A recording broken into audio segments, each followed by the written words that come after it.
din ang font ng phone ko. Ito ang DWDD 1134 kHz AM.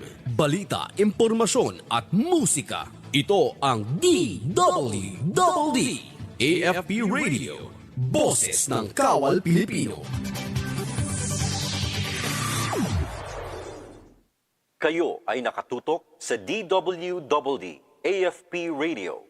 Kami po ay kasapi ng KBP, kapisanan ng mga broadcaster ng Pilipinas. Ding dong! Uy, may safety tips for you. Pwedeng para sa lindol, pero pwede rin pang love life mo. Number 1, iwasan maglagay ng mga babasagin sa mataas na lugar para iwas ma-fall kapag may malakas na lindol. Number 2, make sure na alam ng lahat ang emergency exit para makalabas agad pag ayaw mo na. Kapag tapos na ang lindol. And number 3, speaking of exit, dapat may label. Mahirap kasi kapag walang label. Ang fire exit, fire extinguisher at iba pang emergency equipment. Simple tips para ligtas ang puso at sarili sa panahon ng sakuna. #panatag ang may alam. Maging panatag, Pilipinas. Sa dami ng mga nangyayari ngayon, sigurado ka bang tama ang lahat ng naririnig at nababasa mo? Bago ka mag-react o mag-share, think ka muna! Ang Think Ka Muna Pilipinas ay isang media and information literacy advocacy campaign ng MediaQuest kasama ang KBP at ang himpilang ito na nagpapaalala sa atin na mag-pause, mag-isip-isip at kumilos ng may alam. Dahil ang goal, isang mas informed, listo at responsableng Pilipinas. Think Ka Muna Pilipinas! Dahil sa atin magmumula ang isang mas mapanuring bansa. Sa panahon ng sakuna at trahedya, dumaramay sila. Sa oras ng bagyo at pagbaha, naroon din sila. Mga reservist ang tawag sa kanila, ang puwersang katuwang at sumusuporta sa tropang militar. Abangan ang lahat ng yan sa ang inyong Kawal. Sabado, alas 8 ng gabi sa UNTV, your public service channel.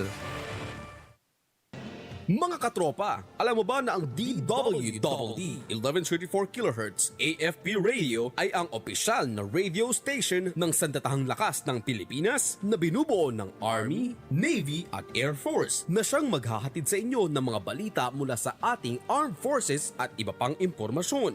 Mga katropa, hanapin at ilike kami sa Facebook, Twitter at YouTube. DWDD AFP Radio, ang boses ng Kawal Pilipino.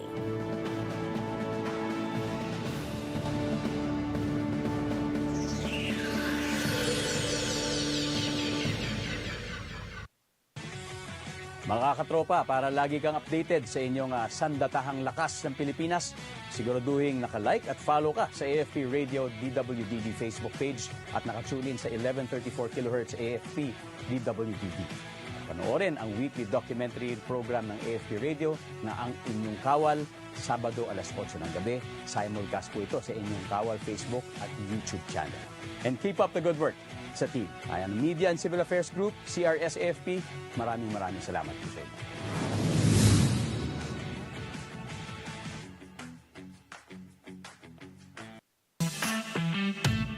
Mga katropa, narito na ang programang maghahatid sa inyo ng mga napapanahong balita at impormasyon mula sa AFP Reserve Force, Laang Kawal para sa Bayan, kabalikat ng mamamayan. Ito ang inyong Reservist Hour.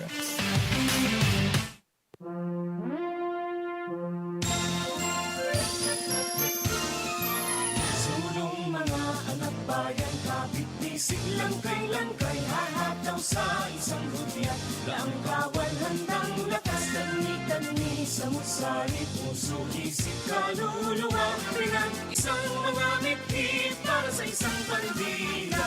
Sulong na reserbang puwersa para sa bandila. Bayan, tulong din laang Kawal sa kapwa at kababayan.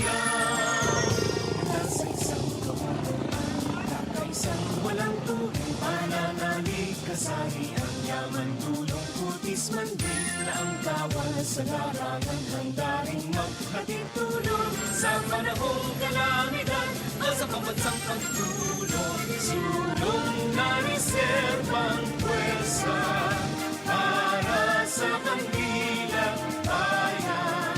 Tulong bigla ang kawal sa kapwa at kababayan.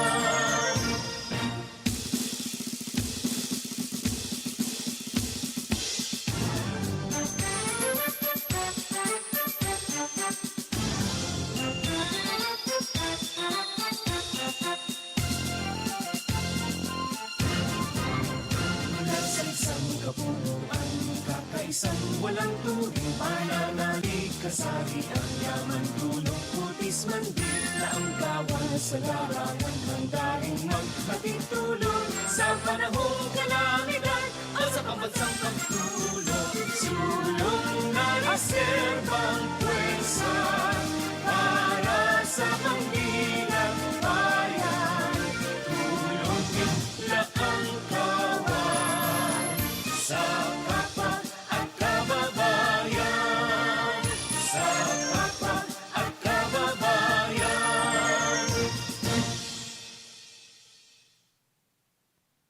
Ayan, isang magandang umaga Luzon, Visayas at Mindanao. Isang napakagandang araw po ng Sabado para sa ating mga laang kawal.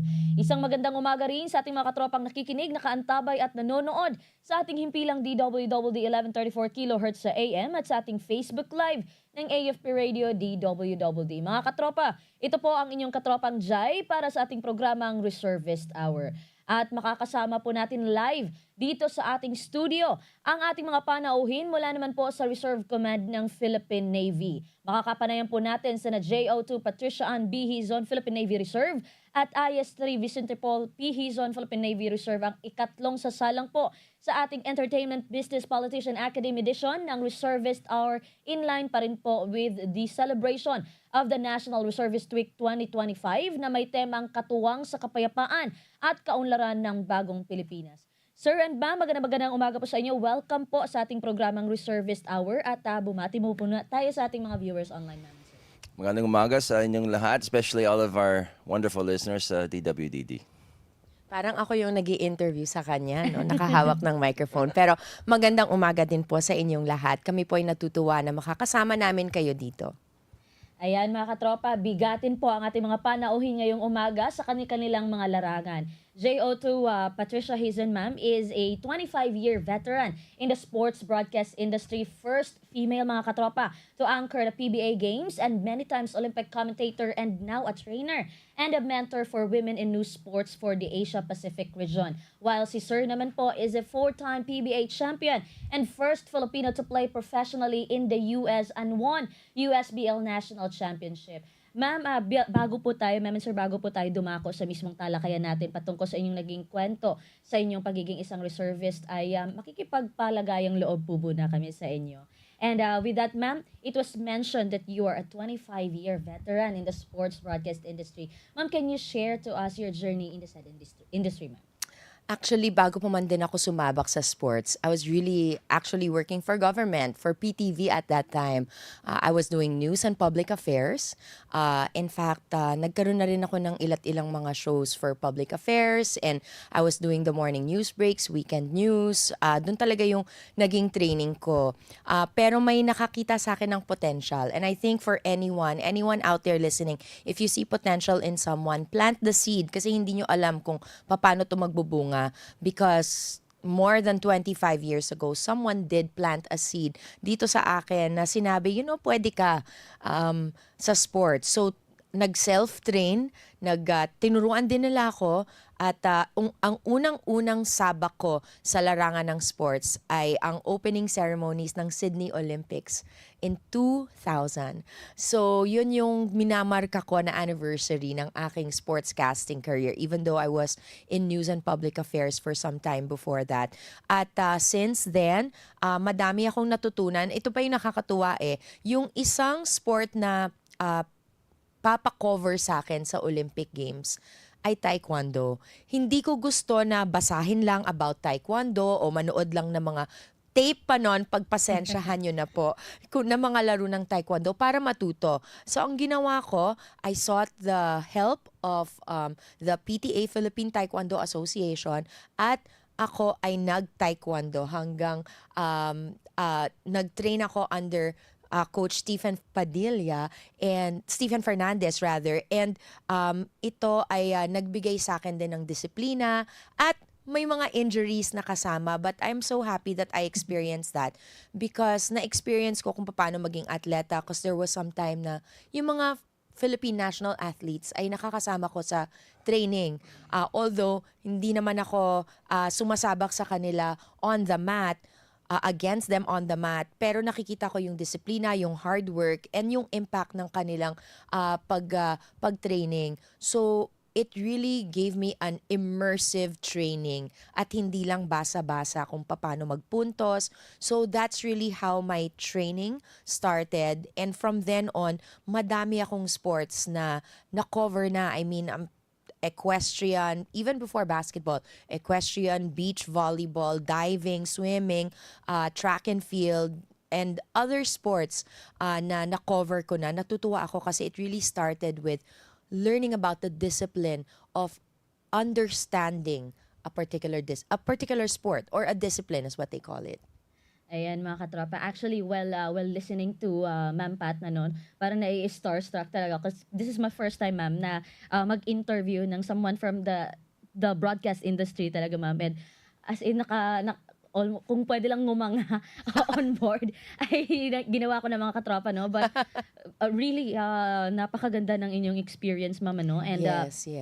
something to note din, mga katropa, na if you're going into the broadcast industry, especially with the sports, ma'am, no? Napakaganda talaga na you immerse din at the same time, lalong-lalo na sa sports na i-cover mo. Kasi yun nga po, yan na-mention ni ma'am na hindi lamang po siya babasahin kung paano mag-point system, mga ganun, but really get to feel kung ano din yung mga ginagawa mismo ng mga athlete. And napakagandang experience po nun, man. And sir, four-time PBA champion and first Filipino to play professionally in the US, sir. Can you walk us through, sir, with your PBA journey, sir?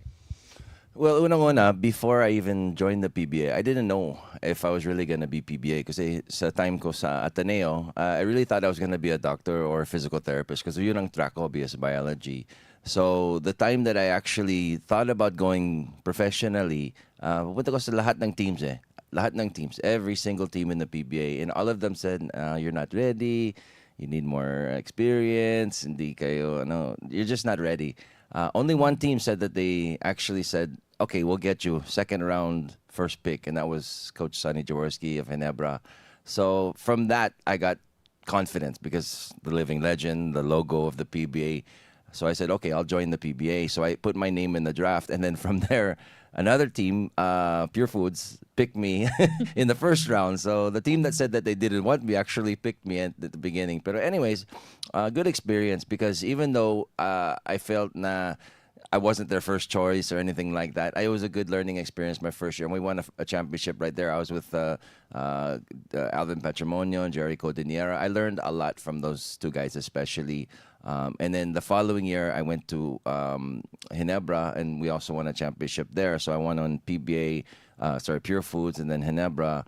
And then years later, I won two more with Red Bull. So it was a long journey. Every basketball player's journey is different, and mine's pretty unique. But I wouldn't trade it for anything. Yes, sir. And sir, I'm just quite curious, sir, with the Prince. What's the story behind it, sir? Actually, there's two stories. I don't want to spend the whole hour here. Pero there was one guy who said, okay, it rhymes. He goes, it was a friend of mine sa Ateneo. I mean, it's a joke, but somebody's going to call you the Prince. I know it. Why? He goes, because it rhymes with Vince. And then when I went to Ginebra, sabi nila, Ginebra ang hari pero si Vince ang Prince. So it rhymes again. But the first guy who really did it was a guy named Ronnie Nathaniels. He was the one, we got to give this guy a moniker. This was my first game. We played in an out-of-country game in a series of games in Guam. And he said, this guy's good, and I like the way he plays. And he holds himself well, so let's call him the Prince. So, yeah, that's where it really started. Ayan, mga katropa. And ma'am, from being a top-notch sports broadcaster, ma'am, what made you decide to start your own media production, ma'am, and sports marketing services company, the 12 Beyond?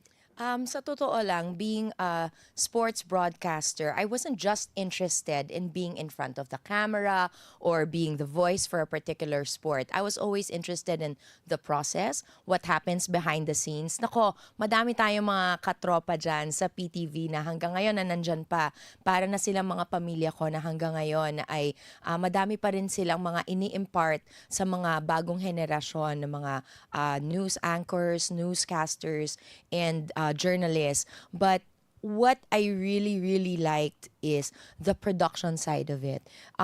It was curiosity, but also part na yun ng training ko na dapat hindi mo lang alam ang isang bagay, ang isang aspeto of a particular subject matter. So if you really wanted to be an expert, I thought dapat alam ko rin, naiintindihan ko rin kung paanong patakbo. So ever since I started in journalism and TV, I was always curious about what was happening, yung proseso. So eventually, apart from being a sportscaster, I became a segment producer, I became a producer, I became a writer, which led to really me writing also. So, I had I would write articles for different publications, for different magazines, but also I became an editor for a magazine. I had a column, a regular column, sports column. So, lahat yan dahil nga sa pagka-interest ko sa mga pangyayari around me. I didn't want to be just in front of the camera. And I think it was that passion and interest that led me to want to also run my own media production company. But prior to that, there were some things that happened in my career. Actually, after being on the anchor seat bilang isang babae na nag-anchor ng PBA, which was really rare. It was the first time that that's happened. And after, a few years of doing that, I switched to another network. We did it for an international network. Actually, partner kami. So kami ang unang-unang husband and wife tandem na nagko-cover ng basketball games at naglabas pa sila ng article on Spin. Salamat sa mga kaibigan namin dyan kasi ang nilabas nila, kami nga yung first ever possibly in the world. Pero pag nagko-cover kami, hindi ko naman sinasabi, honey, ito foul to. Coach. So, coach ang tawag ko sa kanya. So, it's very professional. It's a professional relationship. So, again, yung nangyari is I got taken out of the anchor seat pansamantala, but then we moved to the international coverage where it was shown in the Southeast Asian region. So ang nangyari, lumipat naman ako for corporate. So for every bad thing that happens to you, tandaan nyo, it's an opportunity for something else. It's an opportunity for growth. So I started my corporate career late in my life. I was already married, we were married, and I had children. But it was my first time in corporate. I actually was the head of advocacy and marketing for Maynilad. So it was a water utility company. Tapos from there, na-challenge nila ako. And my favorite was, honestly, disaster response. Kasama yan sa trabaho namin and integrating with the community. So kasama yan sa trabaho ko, which I was really, really so fulfilled with. Sa totoo lang, paborito ko talaga yon. But I was challenged to also lead the Philippine Popular Music Festival Foundation with Ryan Cayabyab. So si Mr. C, nakatrabaho ko rin to lead this foundation. And then I was asked by the management to also lead the MVP Sports Foundation as the executive director. At ang punto namin ay magpadala or makapanalo ang Pilipinas ng kauna-unahang Olympic gold medal na nangyari nga kay Hidelin Diaz. So, with the MVP Sports Foundation, nalipat din ako at the same time actually sa TV5 na dati na ako nagre-report for TV5 as a courtside reporter, as an anchor. Naging head ako ng sports ng TV5. So not only did I learn the production side of it, I also learned the management side. So, as head of sports, vice president of TV5, ang trabaho ko ay content acquisition, a lot of legal things that I was doing, and I would travel the world para bumili ng mga bagong content and create partnerships with, let's say, ESPN. Katrabaho ko, ang presidente ko noon si Coach Chot Reyes. So, who best to learn these things from? And every day kay Coach Chot Reyes, para kang may master class on inspiration. Di ba? Ganyan si Coach Chot. So, I was very blessed to be part of that management. And after that, we got pregnant. I was in my 40s. Nagkaroon kami ng baby. So, I decided that I wanted to step back and focus muna sa aking pagiging 43-year-old mommy. Kasi 20 na yung anak namin ngayon eh. So, before I got back into things, I joined another network. Well, actually, there's this one company na itong video na pinapalabas, naging CEO ako ng isang network where we create values-driven content. And it was a digital network. And it was perfect to pivot towards digital. Kasi yun talaga yung time na yun nag-umpisa kami, it was high time that people were moving to digital. And then the pandemic happened. But after a while, my heart still belonged in sports. I decided to take a step back and created my own company na kumpanya talaga ni Vince. Ang pangalan ng company is 12 Beyond. Why 12 Beyond? Kasi number 12 yung jersey ni Vince. So what happens after that jersey is hung? So 12 Beyond. So it's really his company, but I created the spin-off, the media arm of the company, which is 12 Beyond. But it's really a marketing, full marketing services company. Ayan, mga katropa. So, yes ma'am, because my editor, the video editor namin yesterday, he was asking me, what's the story behind 12 Beyond? And we cannot look it up in the internet. So sabi ko, I do not know really, but it's a good thing that we asked behind it right now, ma'am, no? Para at least it's not just us na malaman namin na what's the story with 12 Beyond. And sir, same question, what made you decide, man, sir, to start your own basketball academy? Well, first of all, basketball has been so good to me. Dahil sa basketball, I've literally traveled around the world many times, and I'm still doing it. In fact, even next weekend, see you guys in Ho Chi Minh. We'll be in Ho Chi Minh for another basketball game. Legends this time. Hindi na competitive talagang. Parang if it's a car, parang first gear, second gear, walang third and fourth. Yun. Pero we just enjoy, and we just try to bring a lot of fun and to especially sa mga kababayans that are based there. So thank you again to all of our friends around the world for inviting us all over. So again, for me, basketball has been so good to me. It's really brought so much to my life. So I always thought it's a time to give back, a chance to really impart the knowledge that I've learned through the experiences. So it's more of transference. What I've learned, I try to give it to the younger generation.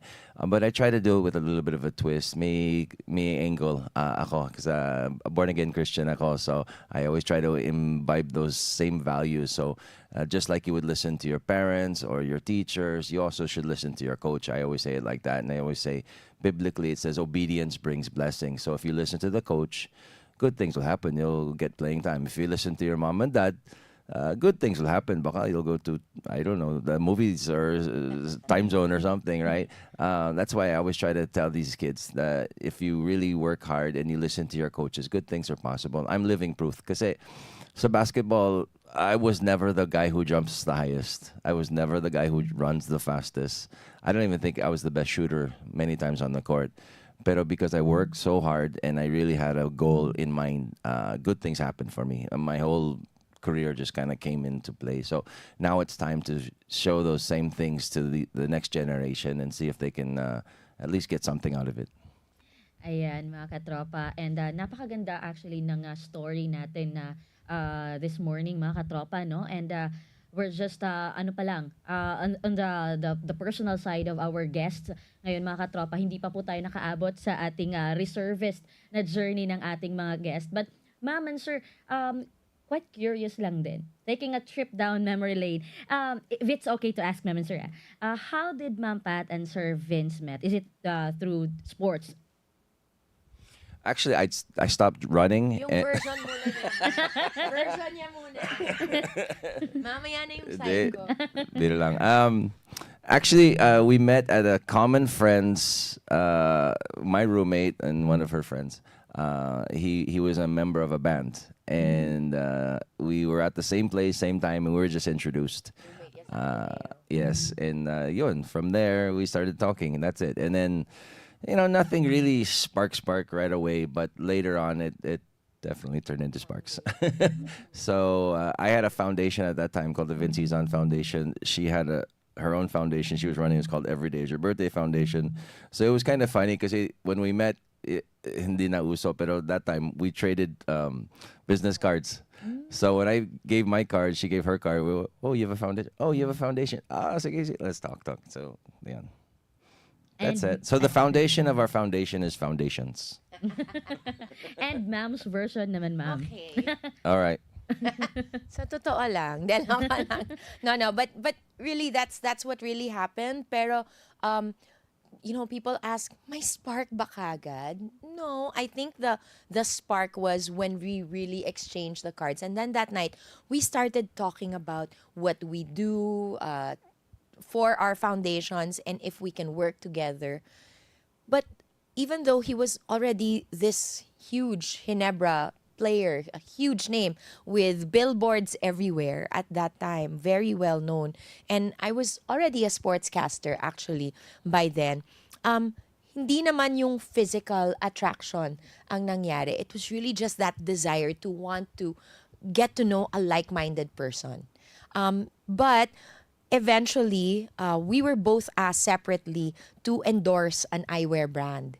So we had a photo shoot, tapos 8 kami, pero kaming dalawa yung pinagpares kasi sports people. And then, I guess, after that photo shoot, dun kami nag-dinner for the first time. And then, dun na nangyari yung spark. So, sometimes, wag na. Sometimes, it doesn't happen right away, but when it's the right person, you don't need that love at first sight.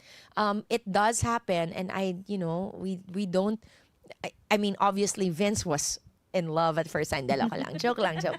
But no, it was really the commonality that was the foundation ng aming relationship. And sa totoo lang, I was a courtside reporter nung naging kami na,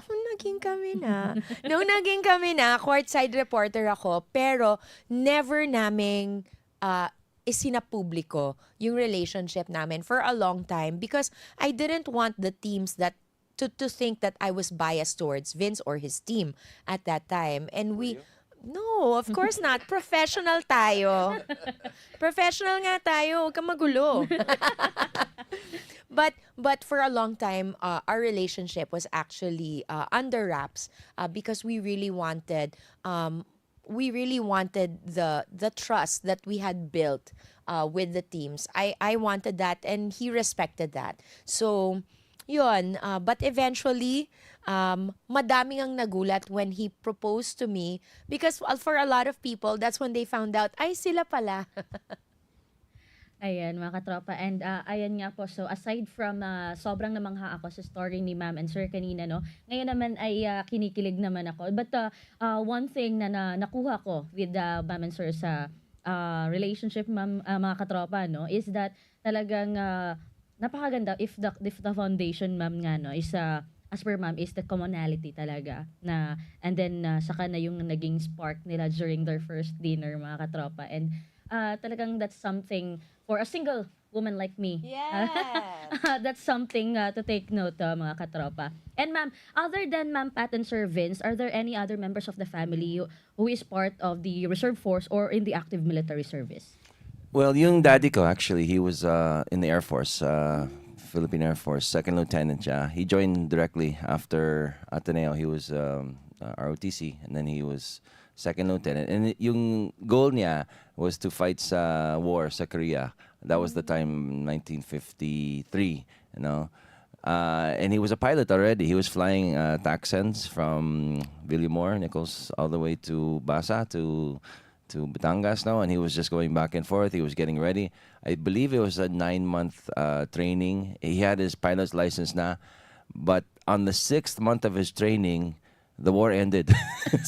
So sabi niya, anong gagawin ko dito? So he asked for and received an honorable discharge, and he decided he wanted to be, instead of flying the planes, he wants to make the plane. So my dad became an aeronautical engineer. He went to St. Louis University in U.S. in Missouri, and there he met my mom. Blah blah blah. So that's how they got together. That's why I'm.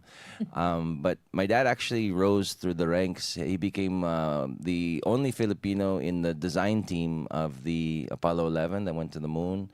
Worked on a lot of big projects in the U.S. B-1 bomber.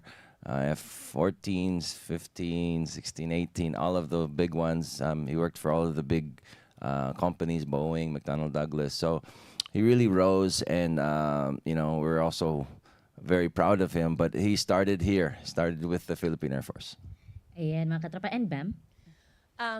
Pero add ko lang dun sa kwento ni Vince. I think that's the reason why minsan, si Vince nagiggeek over talaga.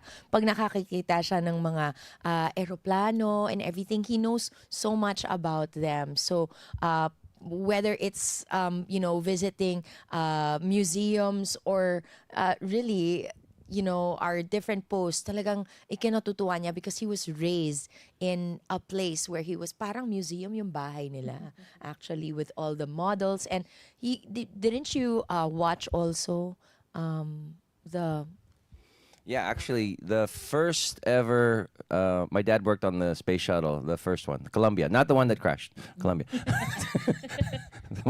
Anyways, we got to watch, I remember when I was just a young boy, I think it was 80, the first landing of the space shuttle. So I heard my first sonic boom, and we went to Edwards Air Force Base out in the middle of the desert, and we saw the space shuttle land. It was memory. It's still there. It won't go away.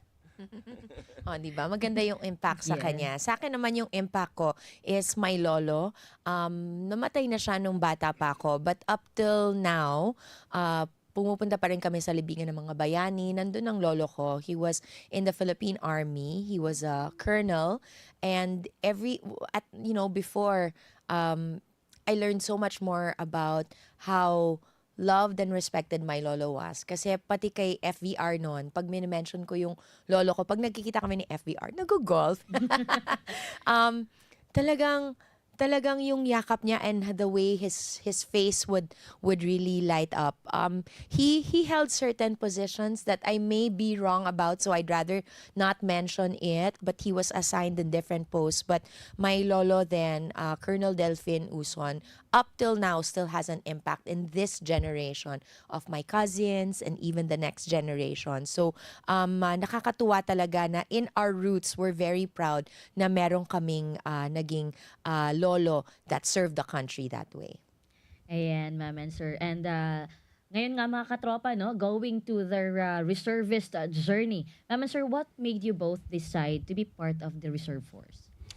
Well, as we already stated before, we've always been involved with trying to help with foundations and whatnot. And, I think everybody really wants to help, especially when there's a problem, a disaster, or just some need for yung mga kababayan namin. So, I looked at it as a way to give back with a lot more organization because reservists, of course, we're not going for the money on this one. This is really about giving back. And a good friend of mine who's also a reservist as well, Sir Cliff, invited me. He said, hey, we'd like you to join because we want you to be an influencer as well, to really inspire more people to maybe join reserve. So I said, okay, you put it that way, I'll join it. So I tried it at the age of 50.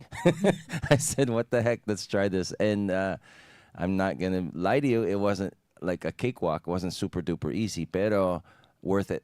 Definitely worth it. All of the, I guess you could say hardships and the things that you go through, it's just for you to learn better and to be more, have more a more well-rounded, balanced life. And I look back at it as one of the best things I ever did, best commitments I ever made, because this is really not just for me.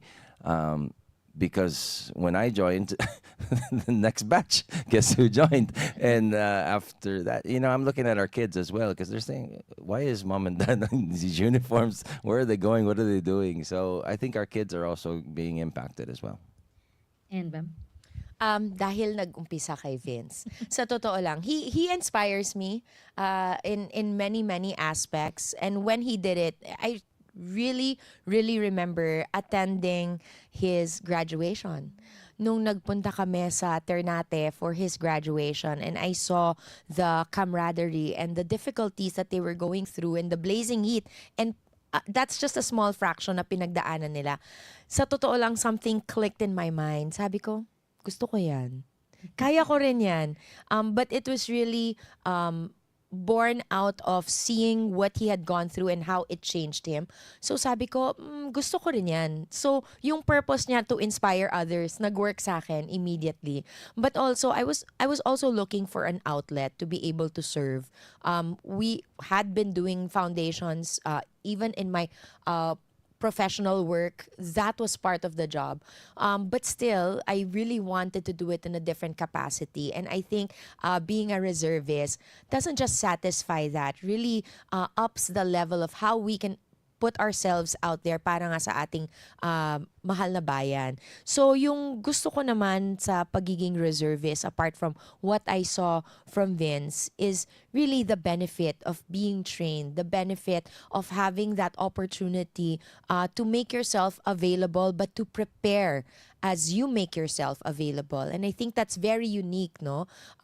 You can be a volunteer in many other aspects, but yung growth talaga na makukuha mo, and it's a physical, mental, intellectual, and I would say for us, even a spiritual growth also that we've experienced going through the training ay kakaiba.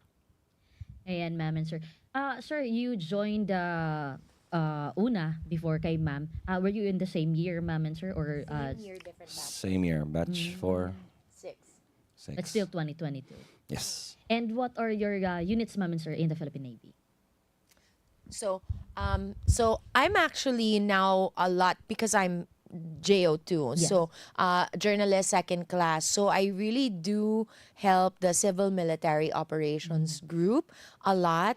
Currently, part of my tasking, because I'm also an instructor now, but there is a journalist advanced specialization course that I teach in sa CMO school. But of course, for the Navy Reservists, first and foremost, apart from our unit, we also are attached to another unit, which is the Navy Reserve's Public Affairs Unit. Pero nasa 21st kami. Pareho.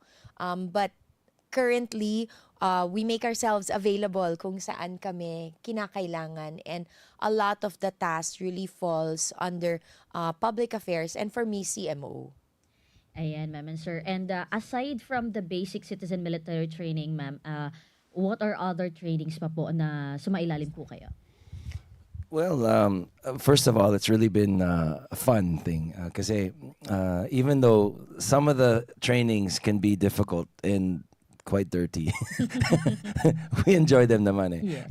Like for example, yung dirt. I actually enjoyed dirt, the disaster emergency response training, where we really got to learn how to extract people from these fallen debris or cars or what like that, and you get to help, and you get to learn how to be a fire brigade like that. All of these things really are, parang dream come true in a lot of ways.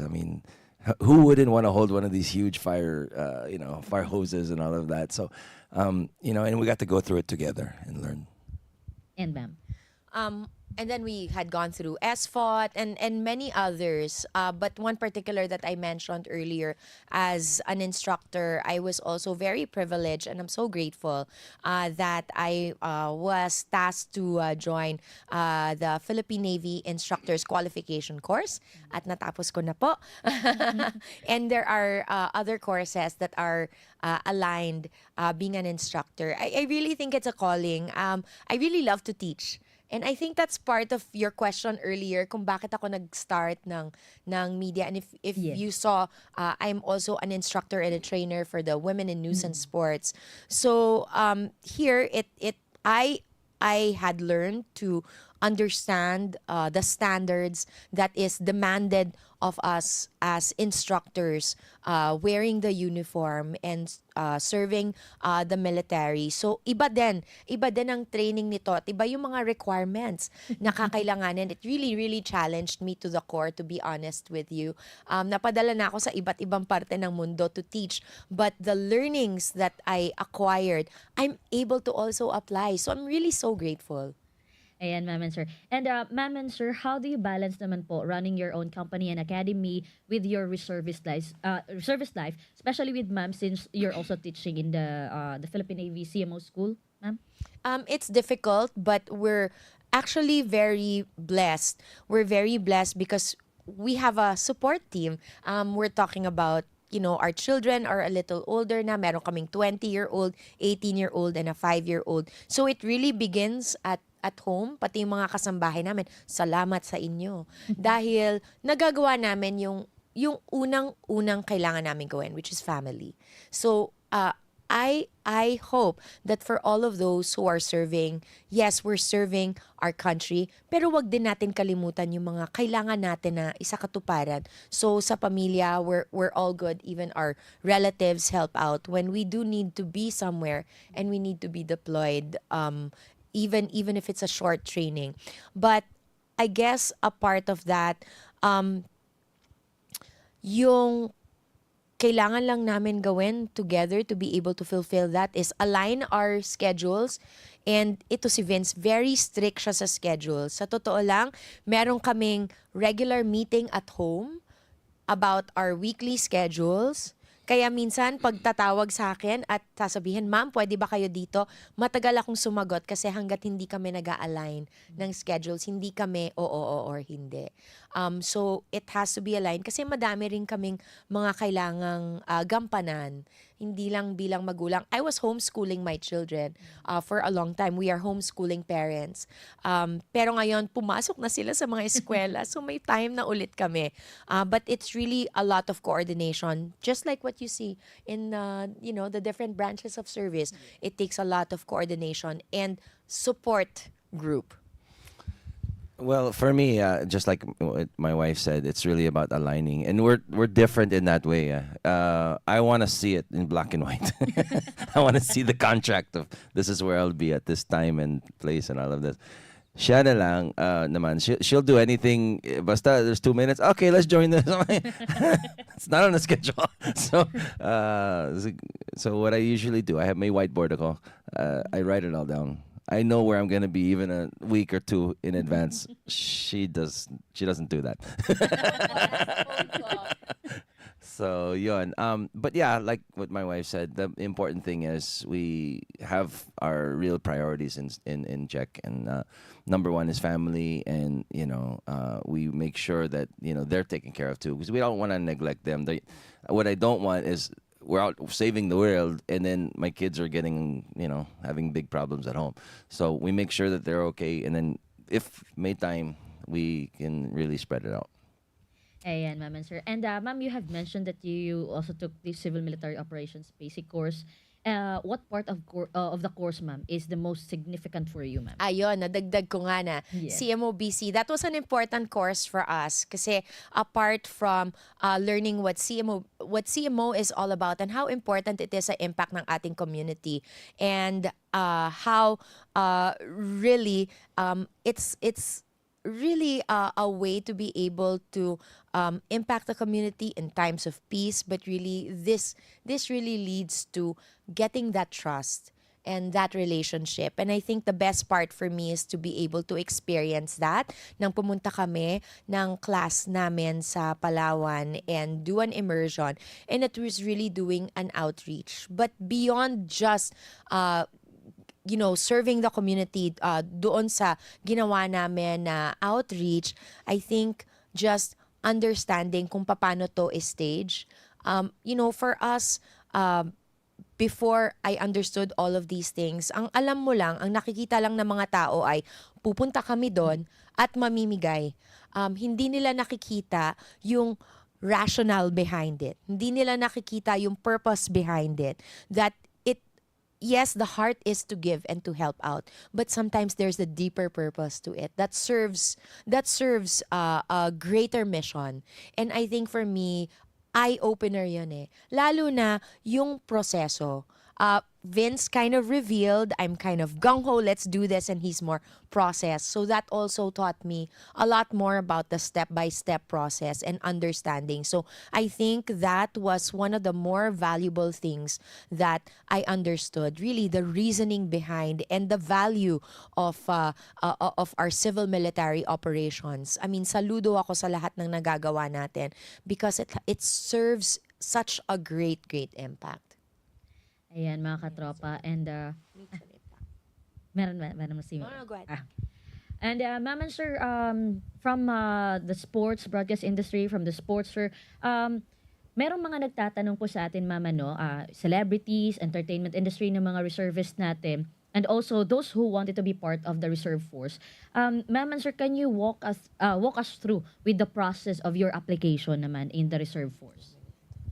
So for the application, everyone you can just actually go to the Facebook pages ng ating reserve forces. So Philippine Navy has its own Facebook page and all the different branches of service merong Facebook page. So it gives you a step-by-step guide. Even sometimes you can find the actual application form, which you need to get in printed format actually in the different offices, the reserve unit or offices. So honestly, it's filling up the form, but before you actually go there, tanong mo muna sa sarili mo, ito talaga ba ay magiging isang commitment para sa'yo? Because I think that there are a lot of people that put their names in. Tapos pagtatawagin na yung pangalan nila, biglang busy, hindi makakalas sa kanilang mga commitment. It really is a privilege to be chosen and for your name to be on that list already and for your time, for your number to be called. Kasi madaming naghihintay. Minsan mahaba po ang ating waiting list para makapasok sa BCMC or Basic Civil Military course natin para makapag-train tayo. And once your name is called, you have to be ready. So I think the application is even before you put your name on that dotted line, you sign your name on that dotted line, the application begins when you know you are ready. But for some, sinasabi na hindi ko pa talaga kaya, pinupush naman namin. You also plant that seed. So you really have to psych yourself into getting into this program because it really, the ones who are very, very successful, and I'm talking about the ones na talagang nagsuserve ng todo-todo are the ones who are at the beginning pa lang, alam nila para sa kanila to. So I advise that you really seek for yourself answers, that may lead you to be successful as a reservist. But anyone and everyone is welcome so long as you're within the age, so long as you're within the health requirements, which is also so important. Ako nga parang pinrepare ko physically ang sarili ko din para sa training. But all the requirements are available. We don't want to have for you to go through there because you really need to read the fine print of what is required of you. Madaming paperwork na kakailanganin. But go to the Facebook page. It's really important to get to know also yung programa. You'll see all of that information through the social media. Ayan, ma'am and sir. And totoo din yung sinabi ni Ma'am Pat, mga katropa, na before talaga filling out those forms, ay talagang you really have to ask yourself kung talagang committed ka ba sa pagiging isang reservist. Yes, but not to deter anyone. we welcome everyone. Actually, madami kaming nakakausap na former volleyball player, no? Alam mo na kung sino ka, hinihintay na kita. Mga former athletes, professionals, politicians, so many different types of people. Nakakatuwa sa class namin because you would have let's say, a mayor or a congressman. Tapos kalinya niya, driver, di ba? Retired teacher. Yun yung mga, the different types of people na pagdating sa training, pantay-pantay tayo. That to me was the best part. Wala ditong kinikilala na, ikaw ganto ka, so ito yung treatment namin sa'yo. No, everyone gets treated the same way. And I mean, if you're special, everyone's special. Pagpaparusahan ka, well, lahat tayo magkakasama. For me, I'd really like to encourage more people to join because, for me, if you've never joined a team, especially like a sports team, this is the team. The guys I went through BCMC with and the girls are like my brothers and sisters. We see each other. It's like, we didn't go to war, but it's like we went to war in a way because we really felt we went through a lot together and we pushed each other. We helped each other. There was times when certain deficiencies on this side, we'd help, or I had one, they'd help me.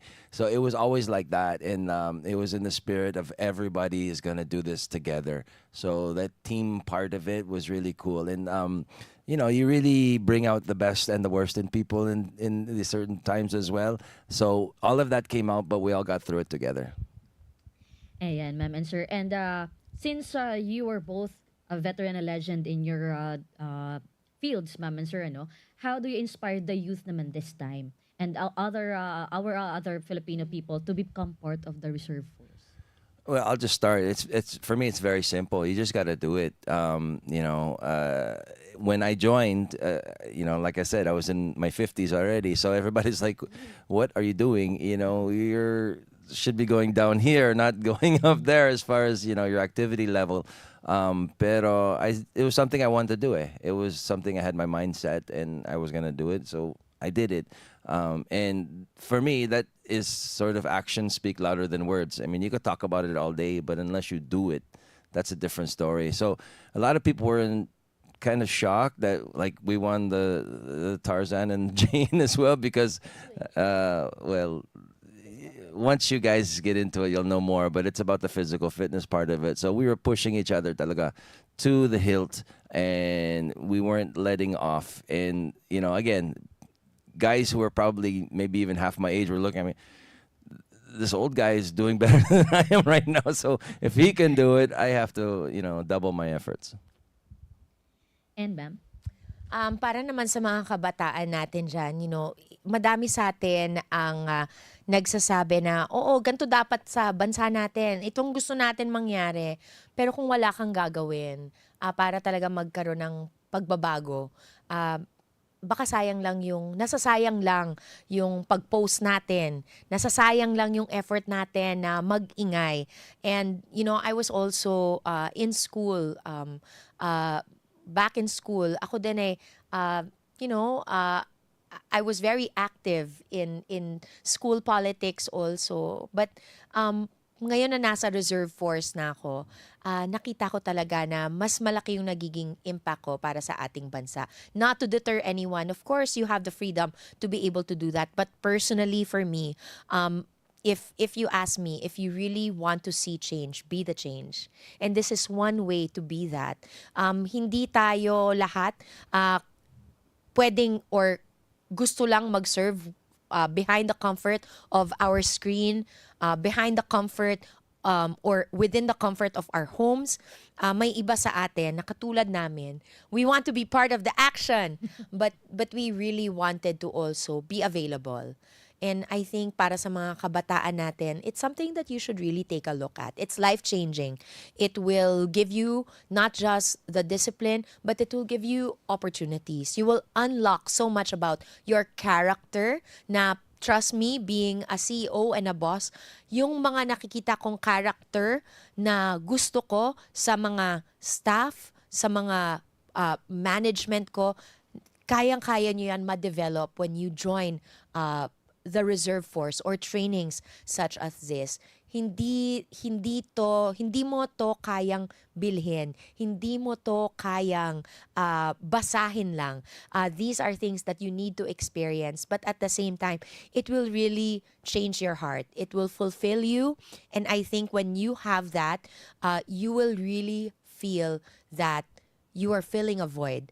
Not the void that Jesus Christ can only fill. That's something else. But it really, really satisfies you, and it makes you feel that you're really doing something for our country. I just want to add as well, it gives you a deeper respect for everything that especially our armed forces go through as well. Because when we saw, we thought our training was a little bit difficult. But then when I was watching, for example, when the Marines were training so early in the morning and they were going at it even before the sun was up, and I was like, wow, what we're doing is just like a little bit compared to what they're doing, and what they're going through all across our archipelago is really something. It's very inspiring, and I just want to give the shout out to all of those enlisted guys as well, not just the reservists, for really going that extra mile and protecting our borders. And Ma'am and Sir, since we'll be we're actually celebrating the National Reservist Week, although it's a month-long celebration. Your message for your fellow reservists, Ma'am and Sir. Sa mga reservists, maraming salamat po. Dahil po sa inyo, kami ay nandito din at kayo ay naging inspirasyon sa amin. And for those who we have interacted with in the different branches of service, we hope that we can continue to work together para sa ating bansa at para sa isa't isa.